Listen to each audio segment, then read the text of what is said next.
na saging. Tatlong ingredients lang ang kailangan natin. Kailangan natin ng saging na saba, brown sugar, at water. May nabili pa akong 2 packs ng steamed bananas.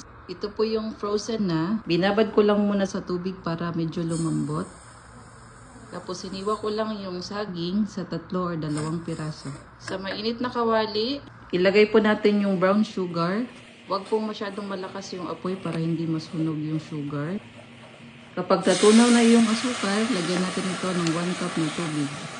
Hayaan lang natin yung mga nabubuong asukar sa ilalim. Ilagay na din natin yung mga hiniwang saging at takpan natin ito hanggang sa kumulo. Kapag kumukulo na, haluin natin ito para pantay yung pagkaluto ng saging. Takpan natin ulit para tuluyang lumambot yung mga saging. Para siguradong luto yung magkabilang part, binaliktad ko lang din yung mga saging para yung kabilang side din ay mababad sa sugar or sa caramel. Mas madali nga po itong lutuin dahil steamed na yung nabili ko na saging. Hintayin lang nating lumapot yung caramel. Mga 2 to 3 minutes, pwede na natin i-off yung apoy. Pwede rin nyo pala itong lagyan ng sago kung gusto ninyo. Masarap din itong gawing saba con yelo. O kaya yung ganitong simpleng luto lang. Okay na. Thank you for watching. Please like and follow my page.